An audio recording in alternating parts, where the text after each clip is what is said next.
បានមកដល់ខ្មែរវិញហើយបងប្អូនទាំងអស់គ្នាខនតែមកដល់ទឹកដីដល់ផ្ទះខ្លួនឯងវិញណាគឺមានអារម្មណ៍ថាស្រស់ស្រាយសប្បាយចិត្តខ្លាំងមែនតែនតែម្ដងមានអារម្មណ៍លឿនខ្លាំងមែនតែនម្សិលមិញនៅម៉ាឡេឥឡូវនេះមកដល់ខ្មែរតែម្ដងចាតែនៅពេលដែលមកដល់ផ្ទះខ្លួនឯងគឺថាមានអារម្មណ៍ថារឿងកក់ក្ដៅជាងនៅផ្ទះគេឆ្ងាយខ្លាំងមែនតែនតែម្ដងជាពិសេសគឺថានឹកម្ហូបខ្មែរខ្លាំងមែនតែនការត្រឡប់មកវិញនេះគឺយើងធ្វើដំណើរជុំគ្នាតែម្ដងជាមួយនឹងបងខាងបុកកតោក៏ដូចជាបងខាងល្ខោនខ្មែរហើយក៏ដូចជាបងខាងរបាំខ្មែរផងដែរហើយការទៅនេះគឺថាដូចទៅដើរលេងអញ្ចឹងបងប្អូនទាំងអស់គ្នាយើងដើរលេងផងធ្វើការផងគ្រាន់ថាការងាររបស់យើងគឺតិចតួចទេប៉ុន្តែគ្រាន់ថាតិចតួចហ្នឹងគឺការងារហ្នឹងគឺធំក្លឹមតែម្ដងចាគ្រាន់ថាអូយវ៉ាណាក៏ស្គមខ្លួនដែរចាគ្រាន់តែមកដល់ពលានភ្លាមបងប្អូនទាំងអស់គ្នាគឺថាទាញទឹកអាប់ម៉ូតូមិនយកមកបាញ់តែម្ដងថ្ងៃនេះរើសពណ៌ឲ្យត្រូវជាមួយនឹង outfit គឺខ្ញុំរើសយកពណ៌សនេះគឺជាពណ៌ដែលខ្ញុំស្រឡាញ់ដែរបងប្អូនទាំងអស់គ្នាចានិយាយទៅគឺថាទឹកអាប់ម៉ូតូមិននេះគឺងាយស្រួលដាក់តាមខ្លួនខ្លាំងមែនតែនតែម្ដងបងប្អូនទាំងអស់គ្នាចំណុះតែ 50ml លេងអញ្ចឹងហើយគឺយើងយកជាយន្តហោះជាមួយយើងឲ្យបានមកស្រឡាញ់ចាជ្រុលឲ្យបាញ់មួយឈិតពីរឈិតឲ្យក៏អូពេញនឹងតែម្ដងបន្ទាប់មកហើយក៏ជុំគ្នាមួយចាមួយអីអញ្ចឹងណាចាចង់និយាយថាចាប់តែគាត់មិនអាប់ទេដោយសារតែគាត់អស់ខ្យល់ពីយប់ហត់ពីយប់មកហើយបងប្អូនទាំងអស់គ្នាចាអញ្ចឹងហើយគឺថាអូយមើលថងម៉ែតាកាណោពីនោះបងប្អូនទាំងអស់គ្នាចាគឺថា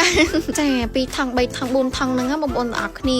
អស់ឡើង5 60000អញ្ចឹងទៅបន្ទាប់មកហើយយើងក៏ធ្វើការ check in check អីជុំគ្នាអីអញ្ចឹងណាគ្រាន់តែ check in check អីឲ្យភ្លាមចាគឺថាមកដល់ពលាននៅម៉ាឡេហើយគឺថា fan គឺសុំថតបង្វិតក៏ដូចជាចាប់ព្រឹកអីចឹងទៅហើយម៉ែតានេះគឺថាមកញ៉ាំទឹកញ៉ាំអីនិយាយទៅគឺថានៅពលានគេហ្នឹងគឺមានកន្លែងញ៉ាំទឹកញ៉ាំអីអញ្ចឹងទៅណាចាសំខាន់ឡើយញ៉ាំទឹកគេគឺថានៅជាប់កន្លែងប្រពន្ធយើងចូលបាត់ជើងបាត់ដៃនឹងតែម្ដងហើយក៏អត់ចាំយូរដែរគឺដល់មកយើងឡើងយន្តហោះហើយបងប្អូនទាំងអស់គ្នាចាគឺយើងឡើងទៅលើឡើងទៅអីចឹងទៅយើងរៀបចំខ្លួនទាំងអស់គ្នាចូលទៅយន្តហោះដើម្បីហោះទៅ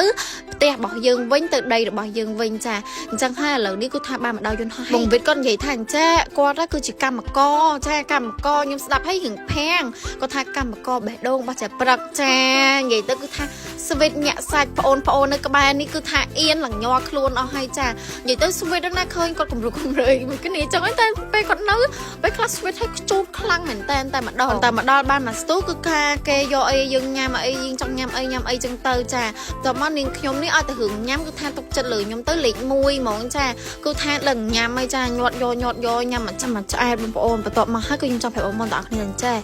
នេះណែគឺថានៅក្នុងកាបូបតែម្ដងមានពណ៌បៃតងមួយទៀតចាដូចខ្ញុំនិយាយចឹងថាចំណុះ 50ml គឺងាយស្រួលដាក់តាមខ្លួនខ្លាំងមែនតែម្ដងបងប្អូនទាំងអស់គ្នាយកជាយន្តហោះយកអីបានមកស្រឡាញ់តែម្ដងទៅអាប់ម៉ូតូមិនគឺថាខ្ញុំស្រឡាញ់ខ្លាំងមែនតែស្រឡាញ់គ្រប់ក្លិនតែម្ដងដោយសារតែក្លិនគេមួយគឺមានភាពតាក់ទាញខុសគ្នាមានភាពក្រអូបឆ្ងាញ់ខុសគ្នាផ្អែមតែម្ដងអញ្ចឹងហើយបន្ទាប់ពីថតមួយទឹកអប់បានបន្តិចហើយគឺថាយើងក៏បានចេញដំណើរទៅប្រទេសខ្មែរអូយនិយាយទៅគឺពេលវេលាដែលតឹងរងចាំដែរព្រោះថានឹកខ្មែរខ្លាំងមែនតើនឹកម្ហូបខ្មែរហើយខ្ញុំក៏ដូចជាចាយក៏ដូចជាបងក្រុមការងារទាំងអស់គ្នាគឺបានមកដល់ប្រទេសខ្មែរដោយសុវត្ថិភាពតែបងប្អូនទាំងអស់គ្នាចានិយាយទៅគឺថាយើងបានមកដល់ទឹកដីយើងវិញហើយមានអីទេខែពីការសប្បាយចិត្តរីករាយនឹងឯងសប្បាយហ្មងទឹកអប់ម៉ូតូមិនគឺមាន6ក្លិន6ពណ៌សម្រាប់ជ្រើសរើសដូចខ្ញុំបញ្ជាក់ចឹងមួយក្លិនគឺមានភាពឈ្ងុយភាពក្រអូបរៀងខ្លួនជាប់បាន8ទៅ12ម៉ោងនៅពេលដែលយើងបាញ់នៅលើកៅអៅអញ្ចឹងបងប្អូនដែលគាត់ចង់បានអាច inbox មកខ្ញុំបានណាអរគុណ